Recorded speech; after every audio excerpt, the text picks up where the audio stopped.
This evening, fire erupts at Brickdam lockups after inmates smoked out mosquitoes. Melly faces cybercrime charges as arrest looms upon return to Guyana. Fatal hit-and-run tragedy, 29-year-old pedestrian killed on the east coast of Demerara. In the region, Guatemala election turmoil, AREVALO relaunches runoff campaign, and internationally, Chad hunger threat, aid agencies struggling to feed refugees.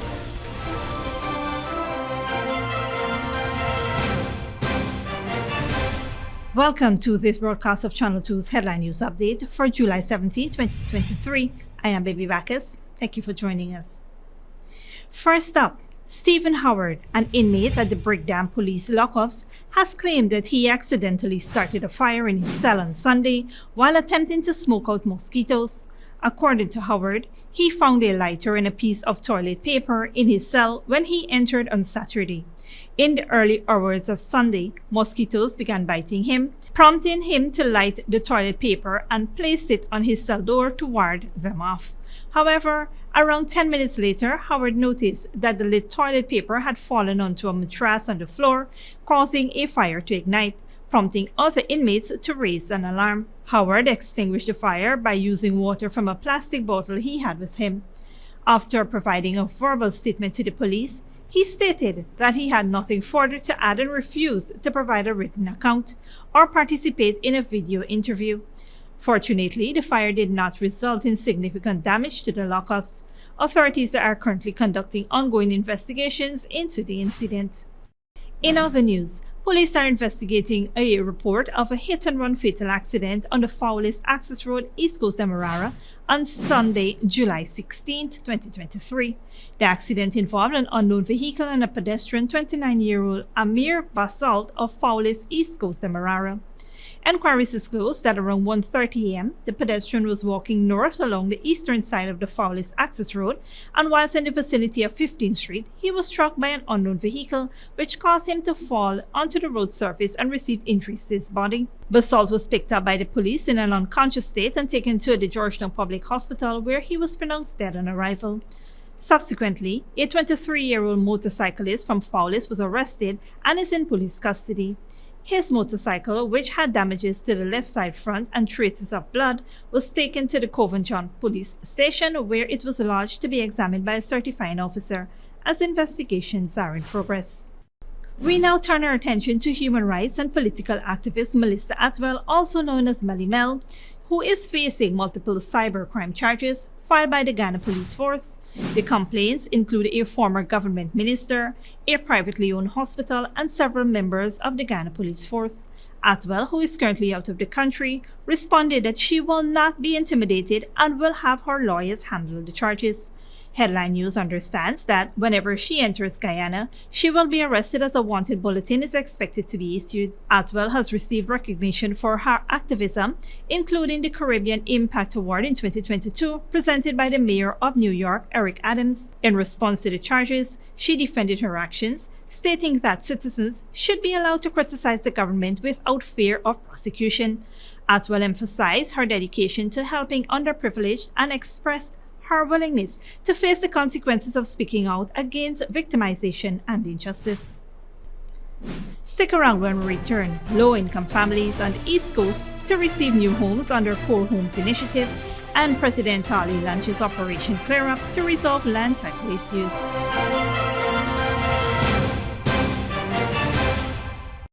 When you need money and you gotta get it fast, Creative Jewelry and Pawn Shop is the place for that confidential transaction in a quiet and secure location.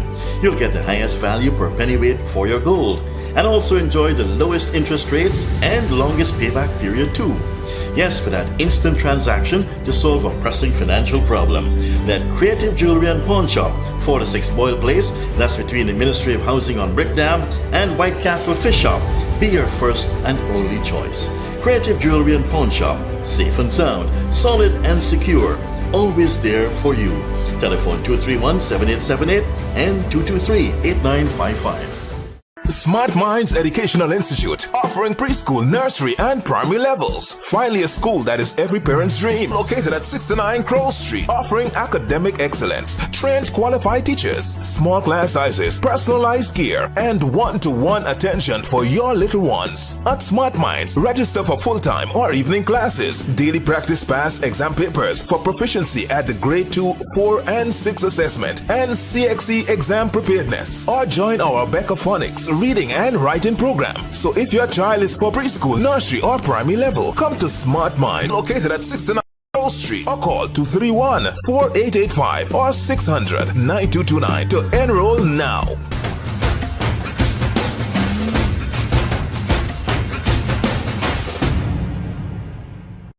And they go tweet, tweet, tweet. Tweety, tweet, tweet, tweet, I hear birds outside. The teachers of Kiskadee Kids and Harpy Eagles. Tweet, tweet, show. Children, what time is it? Tweet, ABC.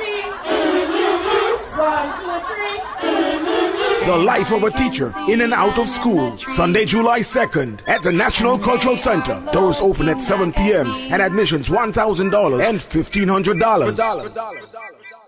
Hello, my fellow TikToker followers. Here's credit. And today, all we will be making Chinese noodles with peppies, chow mein, chicken fritters, and spice cake. For the noodles, all we will be using peppies, black pepper, cashew, Chinese sauce, soy sauce, garlic sauce, paprika, Chinese seasoning, chow mein seasoning, white spice, and all-purpose seasoning. Next, this chicken that we marinated, soak for all you know nothing with peppies, green seasoning, miracle seasoning, Pepper sauce, chicken seasoning, paprika, garlic powder, dark seasoning, black pepper, onion powder, and ginger powder, and document plantain flour, and then this butter we make with this quick piece powder, and we boil in high. We serve with peppies, barbecue sauce. Radical went to the supermarket and she proper buy up enough things. She feels she alone can cook, but she routine even wrong. He shaped like a Guyana map.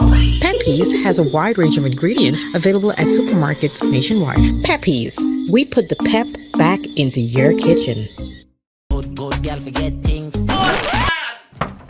What's the problem, Granny? I want money for borrow for those surgery. I was dancing and I fall and fracture my hip. If you need some quick money, you should check Lender's Jewelry and Pawn Shop. Lender's Jewelry and Pawn Shop, lot 238 South Road Border, Georgetown. Get jewelry made to order in just 72 hours. We also accept vehicles. Lender's, best rates, longest payback period. Boys, I get through. Plus, I could dance again.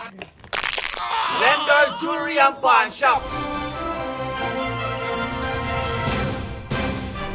Welcome back. President Dr. Mohamed Irfan Ali has launched Operation Clear Up, an initiative to regularize communities and resolve long-standing land title issues across Guyana. Led by the Ministry of Housing and Water, the operation will address housing matters nationwide. The president made the announcement during a land title distribution ceremony in Virgin Union Region 3, where 47 families from the Acme Housing Scheme and Railway Embankment received their titles. In Virgin Union, the regularization process began in 2021. A verification exercise revealed a total of 150 lots, with 94 residential lots eligible for allocation and processing of titles. Additionally, 24 lots were identified as business premises, and the planning department of the CHPA is being consulted to assist and provide guidance on these lots. The head of state has committed to delivering the remaining titles by the end of next week. President Ali highlighted other communities such as Blueberry Hill in Linden, where approximately 160 titles are ready for distribution. The government aims to provide access to loans and establish legitimate land ownership for residents. President Ali reiterated that the initiative forms part of the government's commitment to ensuring an improved standard of living for all Guyanese. In other news, 4 low-income families in Good Hope and Lusiknan on the east coast of Demerara received keys to their new 2-bedroom core homes, improving their living conditions significantly. The beneficiaries expressed gratitude to the government for the opportunity to have new, safe homes. The Core Homes Initiative falls under the $5.8 billion Adequate Housing and Urban Accessibility Program funded by the Inter-American Development Bank. Minister within the Ministry of Housing and Water, Susan Rodriguez, highlighted the government's focus on vulnerable sections of society. Each home cost $4.9 million, with beneficiaries contributing just $100,000. The program aims to enhance the lives of approximately 360 low-income families, not just through homes, but also by improving access to road and street lights in the targeted communities. The ministry plans to construct an additional 70 core homes in Region 4. The family of 3-year-old Shiv Thompson is urgently seeking financial assistance to save his life following a tragic accident at their home 3 days ago. The young boy accidentally fell into a pot of boiling water, sustaining severe second-degree burns covering 50% of his body. The child was transferred to the Georgetown Public Hospital Corporation, where doctors were able to stabilize his condition. However, due to the extensive nature of his injuries, he requires emergency surgery in the U.S. Saving Hands Emergency Aid, SHIA, has stepped in to assist. Rita Sugrim, the local representative of the organization, explained that an air ambulance was necessary to transport the child to the U.S., which amounted to approximately $60,000. Despite the foundation's effort to raise funds for the medical evacuation, they have only collected around $5,000. However, considering the urgency of Shiv's condition, arrangements were made for the air ambulance to transport the boy first and postpone the payment for later. The air ambulance landed in Guyana last night to transport Thompson to the U.S. for emergency treatment. For those willing to support Shiv's parents in covering medical transport costs, donations can be made via SHIA's website at savinghandsemergencyaid.org/Shiv, or persons can make donations following the information on the screen. Anyone desiring to make a wire transfer can do so to the same account at the Demerara Bank's Le Reservoir branch. Donations can also be made via Cash App, Venmo at Shia Charity GY, and Zelle at shiacharity.org. Don't go away after the break. Chad hunger threat, aid agencies struggling to feed refugees, and unbelievable atmosphere. Major League Cricket takes off in the US.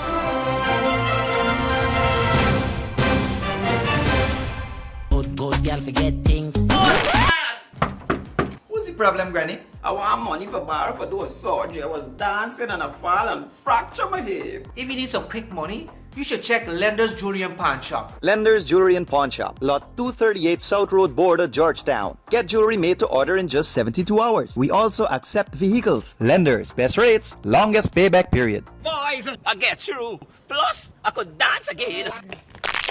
Lender's Jewelry and Pawn Shop. Hello, my fellow TikToker followers. It's Credit, and today all we will be making Chinese noodles with peppies, chow mein, chicken fritters, and spice cake. For the noodles, all these will be using peppies, black pepper, cashew, Chinese sauce, soy sauce, garlic sauce, paprika, Chinese seasoning, chow mein seasoning, white spice, and all-purpose seasoning. Next, this chicken that we marinated, soak for all you wanna know nothing with peppies, green seasoning, miracle seasoning, pepper sauce, chicken seasoning, paprika, garlic powder, dark seasoning, black pepper, onion powder, and ginger powder, and document plantain flour, and then this butter we make with this quick piece powder, and we boil in high. We serve with peppies, barbecue sauce. Radhika went to the supermarket and she papa buy up enough things. She feels she alone can cook, but she routine even wrong. She shaped like a guy in a map. Peppies has a wide range of ingredients available at supermarkets nationwide. Peppies, we put the pep back into your kitchen. And they go tweet, tweet, tweet. Tweety, tweet, tweet, tweet, I hear birds outside. The teachers of Kiss Kitty Kids and Harpy Eagles. Tweet, tweet, show. Children, what time is it? Tweet, ABC. 1, 2, 3. The life of a teacher in and out of school. Sunday, July 2nd at the National Cultural Center. Doors open at 7 p.m. and admissions $1,000 and $1,500.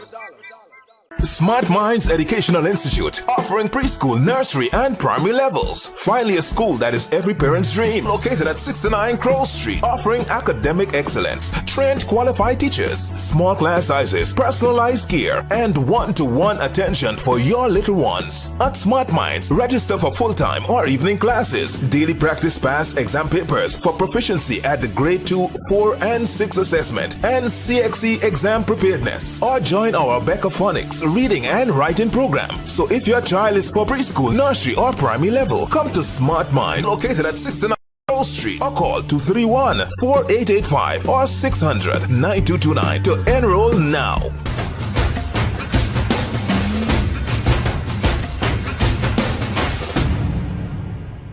When you need money and you gotta get it fast, Creative Jewelry and Pawn Shop is the place for that confidential transaction in a quiet and secure location. You'll get the highest value per pennyweight for your gold and also enjoy the lowest interest rates and longest payback period too. Yes, for that instant transaction to solve a pressing financial problem. That Creative Jewelry and Pawn Shop, 46 Boyle Place, that's between the Ministry of Housing on Brickdam and White Castle Fish Shop. Be your first and only choice. Creative Jewelry and Pawn Shop, safe and sound, solid and secure, always there for you. Telephone 231-7878 and 223-8955.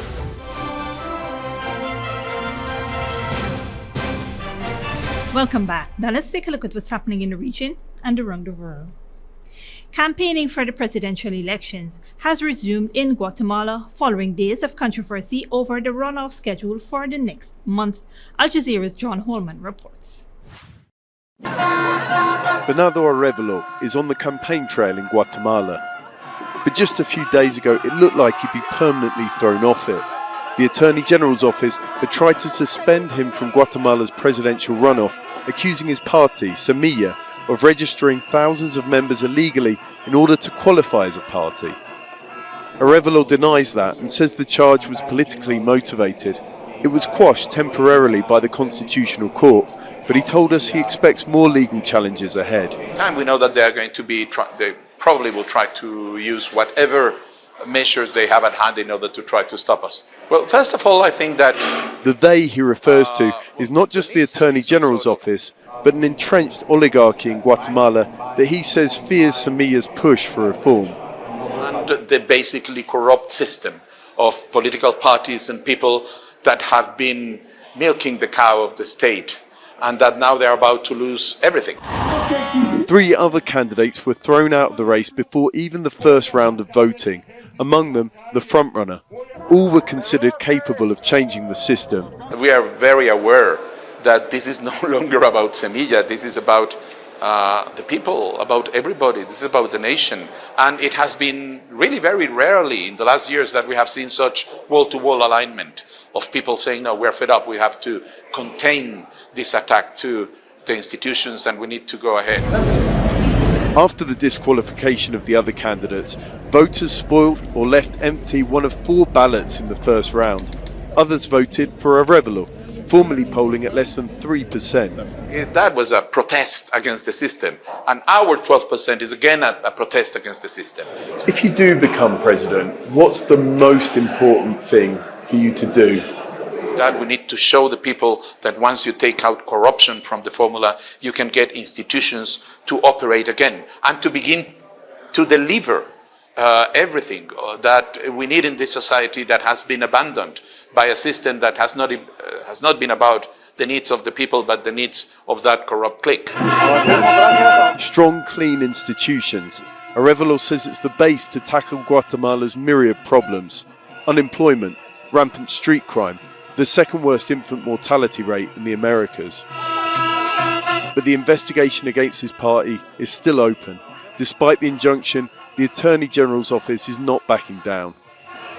For Bernardo AREVALO and the Semilla party, this isn't just about how many votes they can get on the August the 20th runoff, but if they'll make it there at all.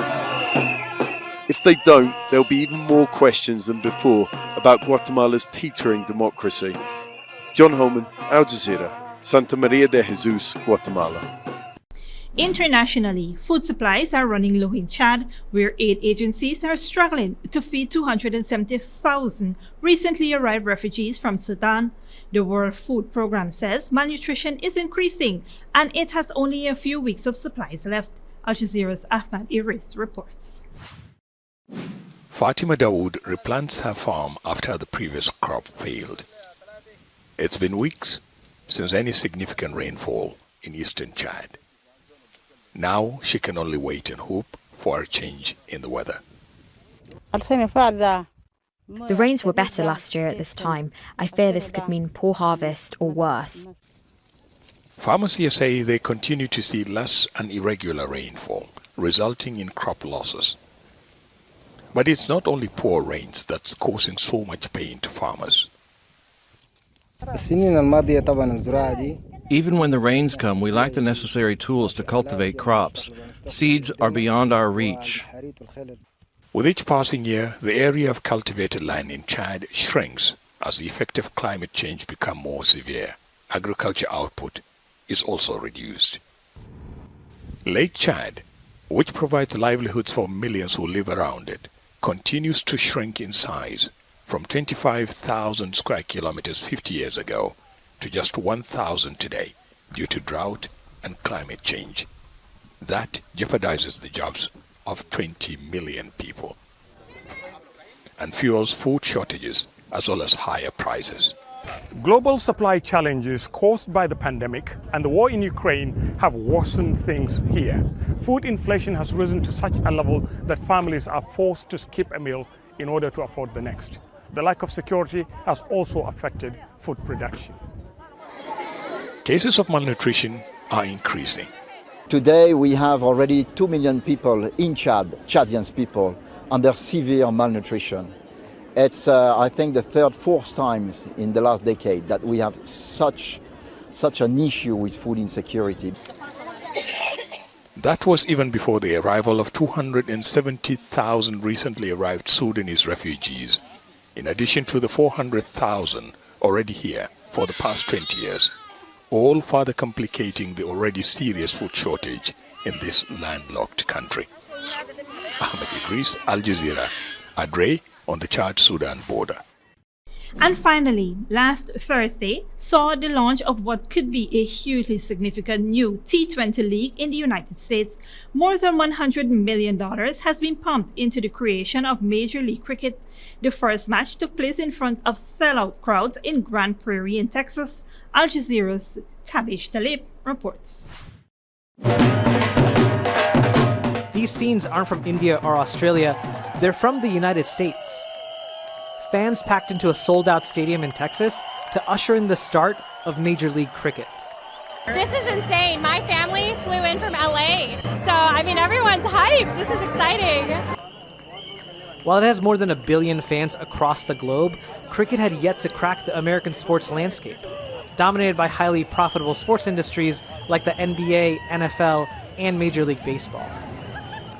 Organizers for Major League Cricket are hoping to change that with a 6-team 2020 tournament currently being played in North Carolina and here in Texas.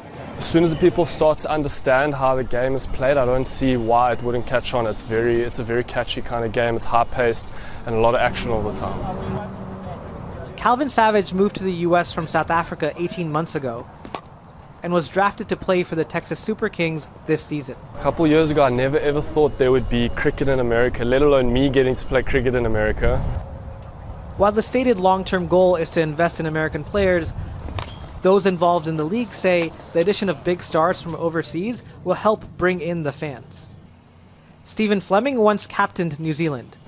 He now coaches the Texas Super Kings. Well, it will take some time, but to have tournaments like this with the best players in the world, with some of the best franchises, is a great way to start. While previous attempts to start cricket leagues in the US have failed, Major League Cricket has overseas support that could make the difference. 4 of the 6 teams have ties to the Indian Premier League, the most successful and wealthiest cricket league in the world. Major League Cricket's financial backers are pumping $120 million into the league, mostly on players and cricket stadiums like this one, which just a few years ago used to be a baseball field.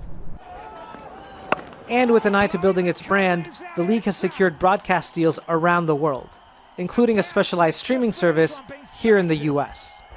Cricket comes to a very hungry set of South Asians and Commonwealth people here today, but that's just the beginning. We think the local American community will get into it over the next decade or two. But it seems there are already a few cricket converts in the crowd for the first game. I got one buddy with me who didn't know anything about cricket, but he's having a good time so far. A high offense game. If anything can appeal to Americans, it would be T20. The American cricket experiment may be a long-term investment, but here in Dallas at least, Major League Cricket has started off with a bang. Tabish Talib, Al Jazeera, Grand Prairie, Texas. This brings us to the end of our regional and global news coverage. Up next is the 3-day weather forecast.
That's Safety B2 headline news for this Monday evening. As we take our leave, we invite you to follow us on Facebook and YouTube.